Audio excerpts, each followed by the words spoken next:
UFC 325 is in the books, and let's talk about it. Let's talk about the Paramount production, the kinks, the good things, the things they improved on, and the fights. So if you missed some of these earlier fights, let me recap them for you. First up, Sulongrangbo versus Lawrence Louis. Honestly, guys, I thought this was a little bit of a robbery. These guys both kind of went to war. It was a really entertaining fight, but Lawrence won himself the fight by kind of holding Sulongrangbo against the cage in the second round. I hope Sulongrangbo gets a contract regardless of losing, because I thought he won that fight. But it was a really fun fight. He had some really good uppercuts. Yeah, I'm pretty sure he even dropped Louis. But Louis looks all right, man. Props to him for winning. Next up, Heiichiro Nakamura versus Sebastian Saleh. Guys, if you missed this, this was insane. Heiichiro Nakamura was down 2 rounds going into the third. There was like a minute left in the fight, in the entire fight.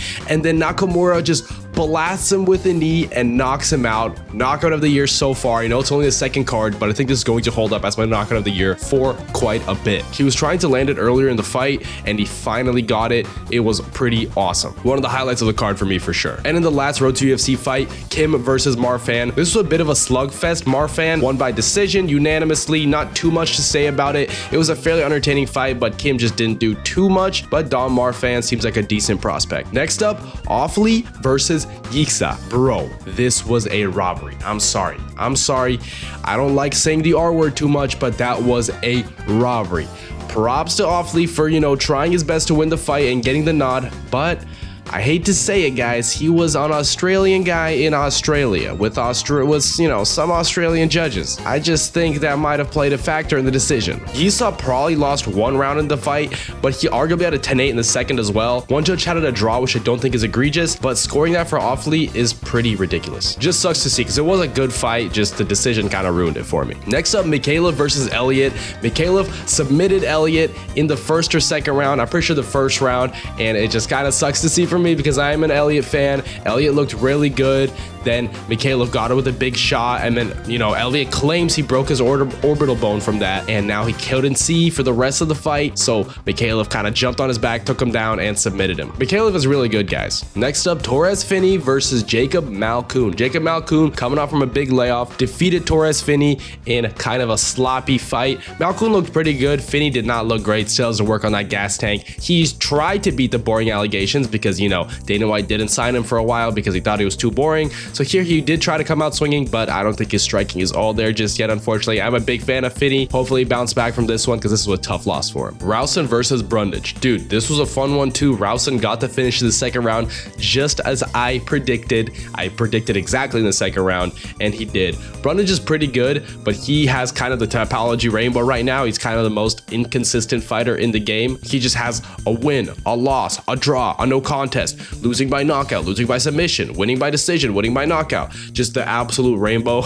And Ralston looks like a very, very promising prospect, guys. Keep an eye out for him. Next up, Tafa versus Elikana. This is also a pretty fun one. Tafa actually dropped him, but then Elikana came back and submitted him, as we all predicted probably. The Tafas just have a tough break, man. I don't know why they don't train cardio or something, but they both just gas out so easily. Justin's already out of the UFC. Junior might follow him. This move down to 205 seems to be good for him. He looked all right at the beginning, but just could not string together the win here. Opening up the main card, Jamie Mullarkay versus Quillan Salkilld. Everyone knew this was happening, guys. Quillan Salkilld demolished him as we all predicted. He actually submitted him. I was predicting a knockout. A lot of people are predicting submission as well. Quillan looks like a fighter who is going to fight for a belt in his career because he is so well-rounded. He could get decision victories. He could get submissions. He has anti-wrestling. He has, forward wrestling. He has jiu-jitsu, and he has knockout power. This guy is super, super promising, and he's very marketable and very entertaining and a really, fun personality. Quillan Salkilld is going places. Next up, Tai Tuivasa versus Tallison Texeira. This was an absolute heavyweight stinker, boys. Like, just a crazy fight to see on a main card of a numbered event. This is some unranked prelims type of activity. They both were,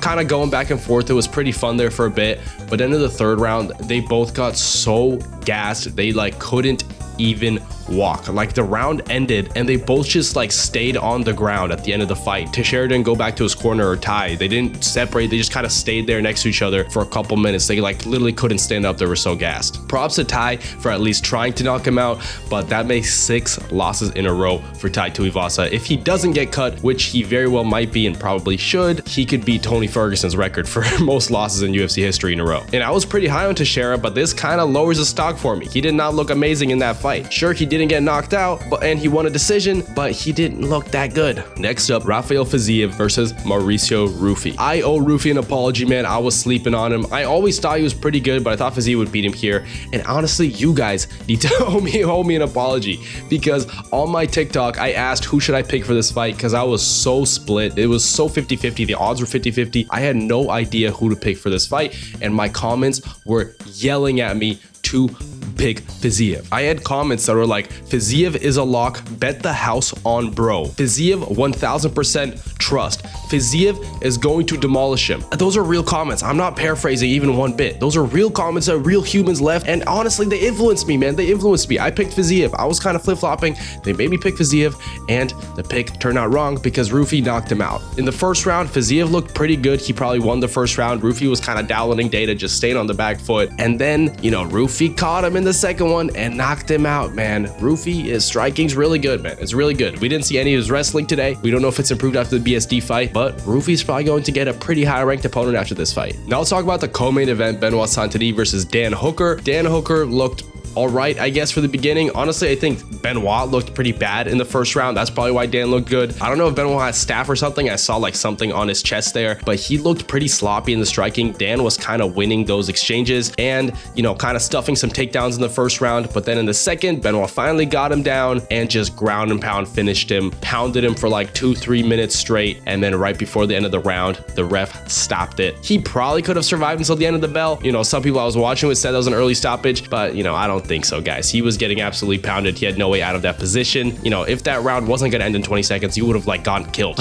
Sucks to see as a Dan fan, but props to Benoit. He's going to get a top 5 opponent next. He deserves a top 5 opponent. Give him Paddy Pimblett in Europe, as I said in my prediction video last week. Give him Paddy Pimblett in France, in the UK, somewhere in Europe, a European clash. It would be awesome. A fight night main event. Dan did try to make it dangerous. He jumped for a couple of guillotines, but they all kind of led nowhere. So maybe next fight, give him someone who can't wrestle too well. And in the main event, Alexander Volkanovski defeated Diego Lopes 50-45. Absolutely dominated him. I saw some people say that 50-45 was an egregious scorecard. I don't think so. The scorecards on verdict were 50-45 from the fans. They gave it 50-45. I think he won every single round. The second and third were a little close, but I think he won every single round. People said he was going to deteriorate from the first fight and Diego's going to get way better, but Diego looked pretty similar to the first fight as he did in the John Silva fight, so I didn't think he would look too different here, and I was right. Diego looked pretty much the same, had pretty much the same game plan, and didn't do too much. Probably maybe looked a little worse, honestly, but Volk looked about the same. I thought he was going to get a quick finish because he would just take him down and ground and pound him and finish him, but that didn't happen. Obviously, Diego stuffed the takedowns, which, you know, props to him, but otherwise Volk did whatever he wanted to him. Diego got him the good shot one time, but Volk got him with like 15 good shots, but Diego's chin is just so good. Diego's chin is amazing. He got hit with some crazy overhand rights and just absolutely took him like a champ. Only looked rock like literally one time. But again, I don't know why the UFC made this fight, especially after what happened. You know, Volk dominated him again for the second time in a row, back to back. I just don't know why they made that fight. I think Movsar Evloev or Lerone Murphy deserved that title shot more than Diego. I think it should have went to them, especially because Volk is getting old, and it would be nice to see him rack up some wins against 2 undefeated prospects, either one of them or both of them. Having those names on his resume for his legacy, for him and his fans to look back on when he's old, having those names is just so much better than having Diego Lopes twice. You know, he already beat him once. Once is enough. That's what I didn't like about it, but otherwise the fight was pretty good. I saw people saying it was boring. I enjoyed it. It was fun. Fight of the night went to Diego and Volk. That's probably because there was no absolute decision wars earlier in the fight. I don't think it really deserved fight of the night, but it is what it is. And Quillan and Ruffy got performance of the night, 100K each. props to them. Now let's talk about the Paramount production, boys, real quick. A couple people in my last video were mad at me for criticizing Paramount production, and guys, I said it was an upgrade from ESPN. I said it was an upgrade. I don't know why people are so mad at me for it, but also I'm allowed to criticize whatever I want, okay? I'm not just going to blindly glaze a product, even if I like it. Like, UFC is my favorite combat sports medium. I love the UFC, but I can say what I don't like about Paramount, boys, because I want them to improve it. And if we're loud about what we don't like the sheer amount of ads, they'll improve it like they did. They listened to the feedback and they lowered the ads a little bit, which I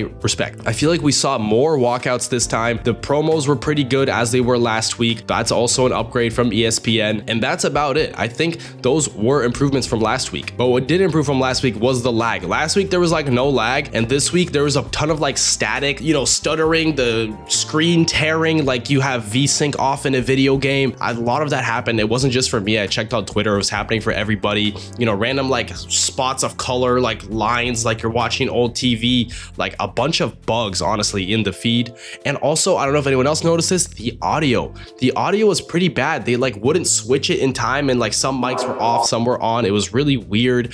And also the camera work, sometimes they would just stay on a weird angle for a while, like the fight, you're looking at the fighter's back while he's getting punched and you don't know what's going on. But that's just, you know, probably something that they had going on in Australia, some bugs. It is what it is. The fights were still watchable, and that's all that matters at the end of the day. So yeah, I think they're getting better. They're listening to our feedback and they're improving the product, which is a great thing, guys. But let me know what you guys think. What do you think about the production? What do you think about the fights? Do you think this was better than last week's event? That's a good question. Was it better? Honestly, I'd have to think about that. I think last week was a bit better in terms of star power and in terms of how the fights went, because here there was no absolute wars on this card. There were some fun knockouts, but a couple so-so fights. But all in all, I think it was like a 7.5 out of 10 card. I enjoyed it. It was pretty good, as opposed to last week, which was like 8 out of 10. All right, boys, that's it. Let me know in the comments what you think of the event. See ya.